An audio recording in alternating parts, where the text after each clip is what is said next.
तमाम तरह के वकील आते हैं, लेकिन जब झारखंड के छात्रों का इतना महत्वपूर्ण मुद्दा हाई कोर्ट में है, सुनवाई है, तो एजी साहब का अपीयर ना होना और किसी बड़े वकील का वकील ना होना और एक शब्द भी ना कहना, यह क्लियर मंशा कहता है कि यह एक ट्रैप था। यह एक ट्रैप था आंदोलन को खत्म करने का, हमारे 26 दिन के मेहनत को लात मारने का और पूरे झारखंड के छात्रों के भावनाओं पे पानी फेरने का।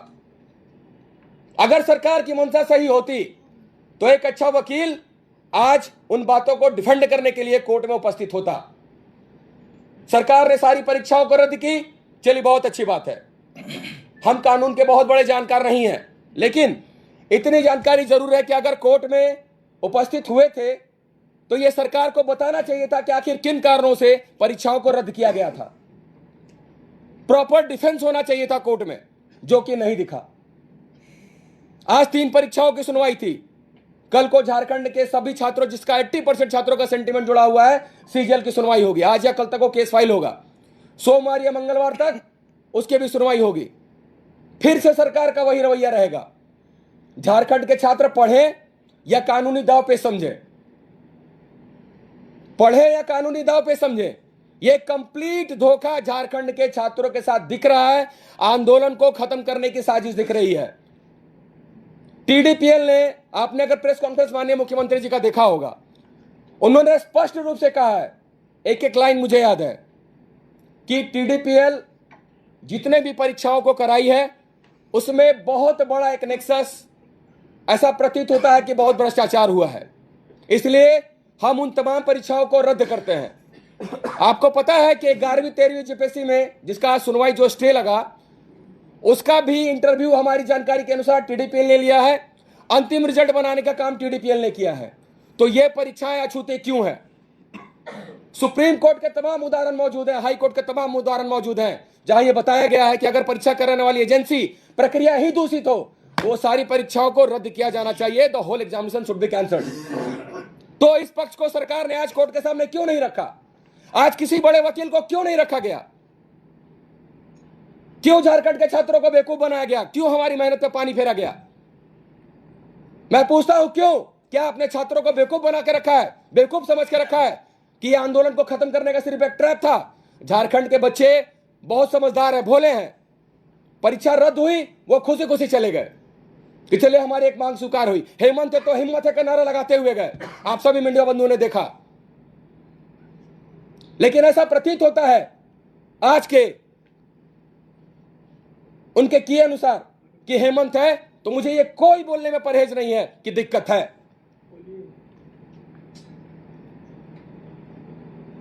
हम लोग बार बार सीबीआई पे फोकस क्यों कर रहे थे? देखिए, ये लोग बार बार बोल रहे थे कि नहीं सीबीआई पॉलिटिकल मांग है, पॉलिटिकल मांग है, पॉलिटिकल मांग है। तरह तरह का नैरेटिव सेट किया गया पूरे सोशल मीडिया पे। हम लोगों ने वो भी माना कि चलो ठीक है, 2 महीना देते हैं सरकार को। और जो जुडिशियल इंक्वायरी की बात हो रही थी कि चलो रिटायर्ड 3 जज की कमेटी में या 3 सिटिंग जज की कमेटी में चलो जांच होगा, लेकिन आप देखिए नोटिफिकेशन में क्या इसकी कहीं चर्चा है? कहीं नहीं चर्चा है इसकी। एक फास्ट ट्रैक कोर्ट का अनुरोध करने के लिए लिखा गया है। यह अनुरोध पहले भी होता आया है। विधानसभा नियुक्ति घोटाले में आज तक वर्किंग कमेटी जांच कर रही है, क्या फलाफल निकला? मुझे बताइए, क्या फलाफल निकला? कहने को तो मैं यह भी कह सकता हूं कि डीओपीटी का 2023 और 24 का रिपोर्ट उठाकर देख लीजिए, सीबीआई का कन्विक्शन रेट क्या है। हम आपकी सारी बात को मान रहे हैं।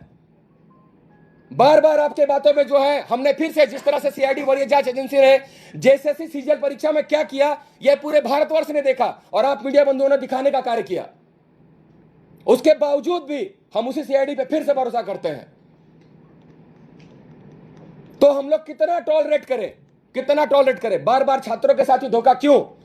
आज इस समय 8 या हजारों की संख्या जो इस प्रेस कॉन्फ्रेंस में छात्र जो इकट्ठा हुए हैं, तो कुछ कारण है। यह धोखा है, झारखंड के छात्रों के साथ धोखा है, कंप्लीट धोखा है। और अगर माननीय मुख्यमंत्री जी समझते हैं, जिस तरह से बार बार जितने भी अधिकारीगण थे उन्होंने खुद कहा कि ऐसा आंदोलन हम लोगों ने कभी नहीं देखा। हम लोग हर चीज पे कॉम्प्रोमाइज करने के लिए तैयार हैं, उसके बावजूद भी लगातार धोखा पे धोखा मिल रहा है हम लोगों को, लगातार धोखा पे धोखा। जेएसएससी सीजीएल का इतना महत्वपूर्ण मुद्दा जिसमें क्लियर एविडेंस है, क्लियर एविडेंस है कि नेपाल में 2 दिन पहले प्रश्न पत्र के उत्तर मौजूद थे, कन्फेशन में मौजूद है। ये आप लोगों ने देखा। 2 दिन पहले परीक्षा का एक्सेस किसके पास होता है? क्वेश्चन पेपर का एक्सेस किसके पास होता है? परीक्षा एजेंसी के पास। परीक्षा एजेंसी जब कलकत्ता से क्वेश्चन पेपर निकला वेबल कंपनी से, तो कितने के पास गया, इसकी क्या गारंटी है? क्या गारंटी है इसकी? और ये मैं नहीं, माननीय मुख्यमंत्री जी ने कहा, मैंने नहीं, ये माननीय मुख्यमंत्री जी ने कहा कि बहुत बड़ा भ्रष्टाचार काम कर रहा है। लेकिन उसके बावजूद भी अगर माननीय मुख्यमंत्री छात्रों को और हम लोगों को बेवकूफ समझने का कार्य कर रहे हैं, तो ये बहुत बड़ी भूल होगी उनकी, बहुत बड़ी भूल होगी। उन्हें अगर लगता है कि झारखंड के छात्र फिर से अगर जमा नहीं हो सकते, तो इस भ्रम से बाहर निकलिए, क्योंकि झारखंड के छात्र, हम लोग अगर चाहे तो कल के कल लाखों की संख्या में झारखंड के छात्रों को बुला सकते हैं या रांची। हमने 2 महीने का समय बहुत सोच समझ के दिया था, आप ही के कहने अनुसार दिया था कि 2 महीने का समय दीजिए। अगर आपको लगता है कि सीबीआई मतलब इंक्वायरी प्रॉपर तरीके से नहीं हो रही है, तो सीबीआई इंक्वायरी हम रिकमेंड करेंगे। तो ये जांच का क्या भरोसा जब आप कोर्ट में ही तथ्यों को सही से नहीं प्रस्तुत कर पा रहे हैं, आपके वकील ही कोर्ट में उपस्थित नहीं हो पा रहे हैं, हम किस बात पे भरोसा करें? झारखंड के छात्र किस बात पे भरोसा करें? बार बार धोखा कि झारखंड का छात्र क्यों खाए, कि उसकी भावनाओं के साथ खिलवाड़ हो। आज अभय तिवारी, जो कि इनका जेपीएससी का सरकारी दामाद है, उसने लगभग हर परीक्षाओं में अपनी संलिप्तता स्वीकार की है, तो फिर सब कुछ तो लूसिड क्लियर है। आप बड़े वकील की टीम लाइए। अगर आप लड़ रहे हैं, अगर दिखा रहे हैं कि नहीं परीक्षा रद्द की है हमने, तो आपका ये कोर्ट में भी दिखना चाहिए, लेकिन कोर्ट में कहीं नहीं दिख रहा है। आपके वकील तो बोल तक नहीं पा रहे हैं, आपके जो अपने महाधिवक्ता है वो तो पक्ष नहीं रख पा रहे हैं। आज राजीव रंजन जी का आप देखिए, किसी न्यूज चैनल में मैंने देखा, राजीव रंजन जो सरकार के पूर्व महाधिवक्ता हैं, उन्होंने ये बयान दिया है कि सीबीआई इंक्वायरी होनी चाहिए। देखिए कितनी बड़ी राजनीति की जा रही छात्रों के साथ। यही पूर्व महाधिवक्ता राजीव रंजन जी कह रहे थे कि नहीं, सीबीआई इंक्वायरी नहीं होनी चाहिए। झारखंड के छात्र जो है, जो हम लोग एलिगेशन लगाए हैं, ये लोग फॉल्स एलिगेशन लगा रहे हैं, कुछ कोचिंग वालों का है। और आज उनका वक्तव्य को सुनिए, वो खुद कह रहे हैं कि जांच गड़बड़े लग रही है और सीबीआई इंक्वायरी होना चाहिए। तो बताइए राजनीति कौन कर रहा है? राजनीति कौन कर रहा है, मैं आपसे पूछना चाह रहा हूं। तो सारा मिलकर लोग राजनीति झारखंड के छात्रों के साथ ही कर रहे हैं। और झारखंड के छात्र भोले भाले हैं, जो विश्वास कर रहे हैं, इस ट्रैप को समझ नहीं पा रहे और खुशी खुशी हेमंत तो हिम्मत करते नारा लगाते हुए घर जा रहे हैं।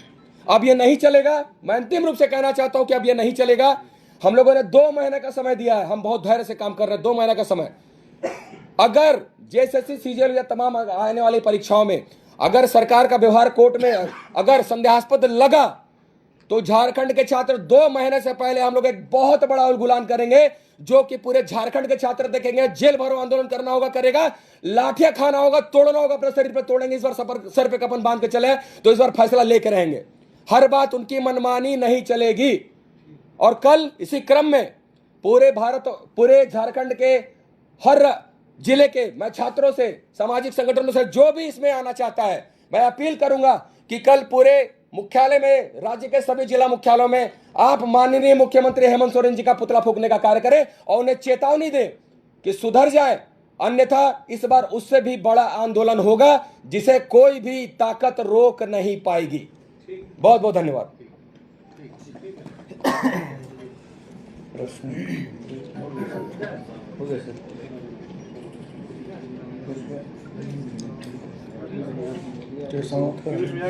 क्या टाइम रखा आप लोगों ने? कल पुतला आज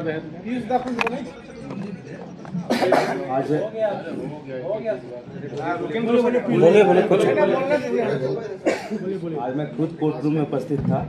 सरकार की मंशा वहाँ पे बिल्कुल स्पष्ट नजर आई। महाधिवक्ता नहीं थे, संजय पीपरवाल सर जेपीएससी के पक्ष रख रहे थे। वो जज साहब के बोलने के बाद खड़े हुए और सिर्फ मुस्कुराए। इतना ही पक्ष रखा गया छात्रों का आज वहाँ पे 11 to 13 जेपीएससी के केस में और एफएसओ के केस में। तो सरकार छात्रों के साथ छल क्यों कर रही है? साजिश करके एक तो हमारा आंदोलन समाप्त किया गया, या साजिश किया गया, ट्रैप में फंसाया गया हम लोगों को कि सरकार रद्द करती है, किस आधार पर रद्द करती है, ये कोर्ट में बताने को तैयार नहीं है। मतलब ये अगर सरकार स्थिति की गंभीरता को सही में नहीं समझ रही है, तो बहुत ही दुविधा वाली बात है यह। अभी नहीं, बहुत जल्द सिर्फ उलगुलान नहीं, संपूर्ण क्रांति होगा झारखंड में। अगर सरकार इसी प्रकार से कार्य करती रही, छलने का काम करती रही अगर छात्रों को, तो उलगुलान और संपूर्ण क्रांति का नारा हम लोग देंगे। और अब सिर्फ एक ही मांग होगा, माननीय हेमंत सोरेन का इस्तीफा। अभी तक छात्रों ने अपने हक की लड़ाई लड़ी है। अब हम माननीय मुख्यमंत्री का इस्तीफा भी मांगेंगे। मैं एक चीज में एक और चीज ऐड करना चाहूंगा, ये बहुत महत्वपूर्ण है। बस एक चीज, 1 मिनट। माननीय मुख्यमंत्री जी ने ये सारी परीक्षाओं को जो रद्द किया है, उसके अलावा चलिए हम लोग एक विकल्प और देते हैं उनको। अगर वो कहते हैं शेरदिल सोरेन, उनके कार्यकर्ता उनके लोग कहते हैं चलिए हम भी मानते हैं शेरदिल सोरेन, अगर शेरदिल सोरेन है तो ये सारी परीक्षाओं का रिक्वेजिशन जो है वापस लीजिए। अभी तक याचना वापस नहीं हुआ है, और परीक्षा को भी रद्द नहीं करना, आप वापस ले लीजिए, हटा दीजिए, आप रद्द नहीं चाहिए। लेकिन आप सिर्फ सीबीआई और ईडी का इंक्वायरी दे दीजिए, हम सारे छात्र संतुष्ट हो जाएंगे, सारे लोग संतुष्ट हो जाएंगे। अगर ये हिम्मत है तो ये करके दिखाए, तब मानेंगे शेरदिल सोरेन। बहुत बहुत धन्यवाद। एडवोकेट जनरल बोले हैं, उनसे बात कि मैंने कोर्ट में अपनी बातों को रखा है, तो कैसे बोल रहे हैं कोई कि मैं वहाँ पे नहीं था? पीयूष जी कोर्ट में मौजूद मैं थे? स्वयं कोर्ट में मौजूद था। मुस्कुराने के अलावा उन्होंने कुछ नहीं कहा है, सिर्फ मुस्कुराए हैं। आप कोर्ट में मौजूद थे? हाँ, मैं कोर्ट में था।